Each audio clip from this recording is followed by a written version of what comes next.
এফালৰ পৰা চাবলৈ গ'লে when you know that someone is in a committed relationship সেই ৰিলেশ্যনশ্বিপটো সোমোৱা একেবাৰে ভাল কথা নহয় because আপোনাৰ কাৰণে এটা ভাল আৰু হেলদি ৰিলেশ্যনশ্বিপো বেয়া হৈ যাব পাৰে so never ever be another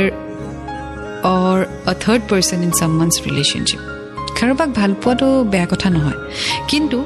যদি আপুনি জানে যে তেওঁৰ জীৱনত অলৰেডি কোনোবা আছে বা তেওঁ অলৰেডি ইন এ কমিটেড ৰিলেশ্যনশ্বিপত আছে তেতিয়াহ'লে